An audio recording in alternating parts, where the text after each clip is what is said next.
চট্টগ্রাম বন্দরে New Mooring container terminal পরিচালনার দায়িত্ব কাদের দেয়া হবে তা নিয়ে বুধবার সিদ্ধান্ত নেওয়া হবে বলে জানিয়েছেন নৌ পরিবহন উপদেষ্টা এম সাখাওয়াত হোসেন।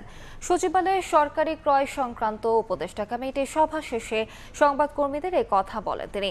উপদেষ্টা আরও বলেন, জাতীয় রাজস্ব বোর্ডের কর্মকর্তা কর্মচারীদের আন্দোলনে চট্টগ্রাম বন্দর 3 দিন বন্ধ থাকলেও আমদানি রফতানি বাণিজ্যে তেমন প্রভাব পড়েনি। এদিকে অর্থ উপদেষ্টা বলেছেন, চলতি অর্থ বছরে নির্বাচনের সম্ভাবনা থাকায় সরকার আগেই নির্বাচনী বাজেট ঠিক করেছে। নির্বাচনী বাজেট বরাদ্দে কার্পণ্য করা হবে না বলেও জানান তিনি।